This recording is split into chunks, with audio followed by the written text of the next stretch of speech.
आज हम एक ऐसे विषय पर बात करेंगे जो न सिर्फ भारत और चीन के लिए बल्कि पूरे एशिया और वैश्विक राजनीति के संतुलन के लिए अहम है। भारत चीन रिश्तों में हाल की रणनीतिक बातचीत और रिश्तों का नया रूप रंग। यह सवाल कि क्या गलवान संघर्ष के बाद, तनाव के बरसों के बाद अब दोनों देश रिश्तों को सकारात्मक दिशा में ले जा रहे हैं, सिर्फ एक कूटनीतिक मुद्दा नहीं है। इसका असर सीमा शांति, व्यापार, क्षेत्रीय शक्ति संतुलन और वैश्विक गठबंधनों पर पड़ेगा।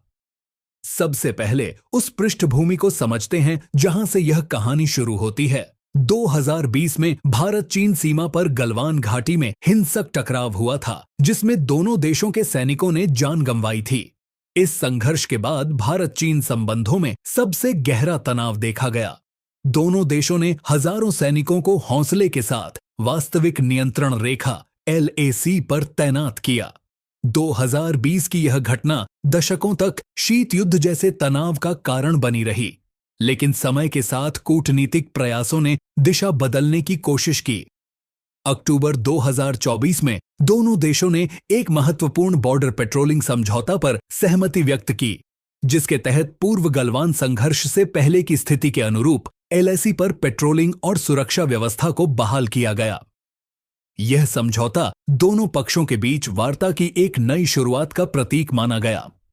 यही कड़ी आगे बढ़ी और 10 फरवरी 2026 को नई दिल्ली में भारत और चीन के वरिष्ठ अधिकारियों के बीच एक रणनीतिक संवाद, स्ट्रेटेजिक डायलॉग का दौर चला।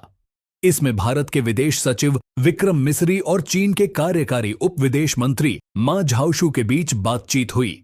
दोनों पक्षों ने न केवल सीमा शांति की आवश्यकता पर बल दिया, बल्कि व्यापार, वीजा सुविधाओं, हवा संपर्क और लोगों के बीच संपर्क बढ़ाने पर भी चर्चा की। यह वार्ता सिर्फ औपचारिक बैठक नहीं थी। दोनों देशों ने सीमा पर शांति बनाए रखने और बिलैटरल व्यापार को सुधारने की दिशा में सहमति जताई।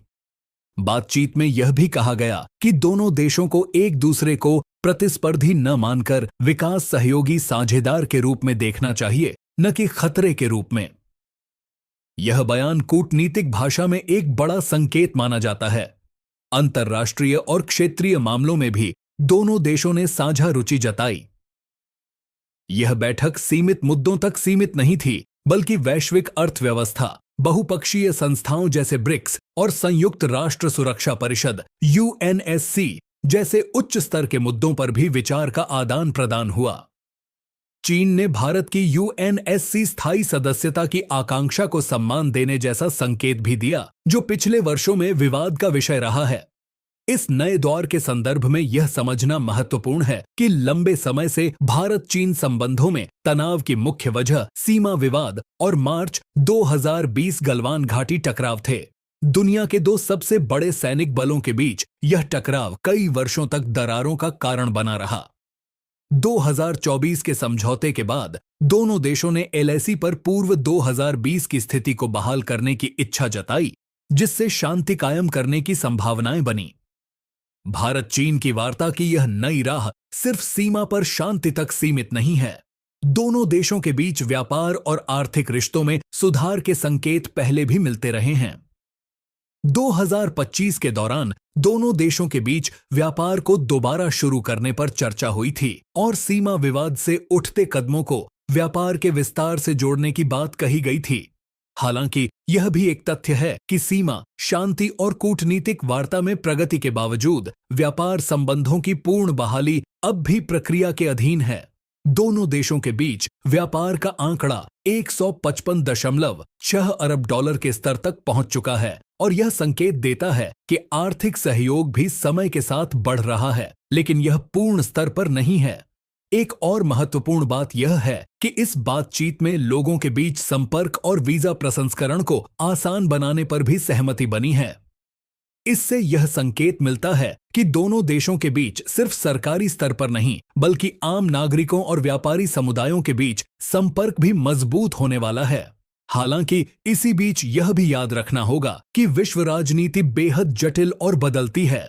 भारत का रुख हमेशा शांति, कानून और अंतर्राष्ट्रीय मानकों के समर्थन में रहा है। वह अन्य वैश्विक मुद्दों पर भी सक्रिय भूमिका निभा रहा है, जैसे कि संयुक्त राष्ट्र सुरक्षा परिषद में सुधार और स्थायी सदस्यता की मांग, जहां चीन की भूमिका समय समय पर भारत के रुख को प्रभावित करती रही है।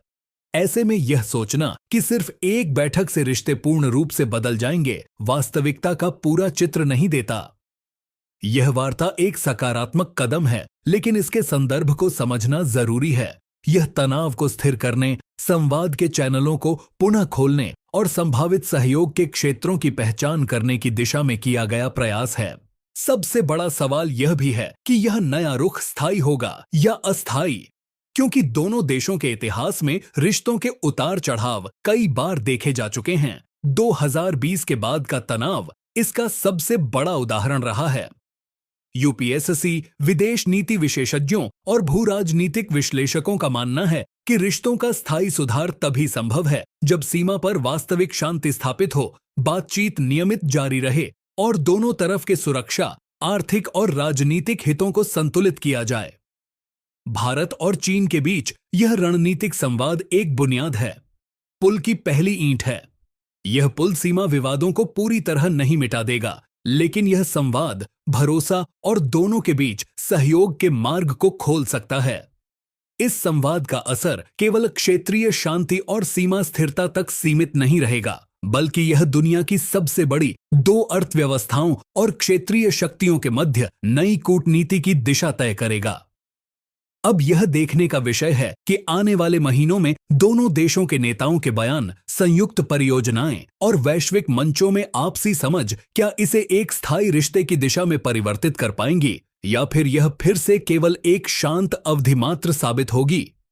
भारत चीन रणनीतिक संवाद नए युग का संकेत है, जहां पुराने तनाव को बातचीत, स्थिरता और साझेदारी की दिशा में मोड़ने की कोशिश जारी है।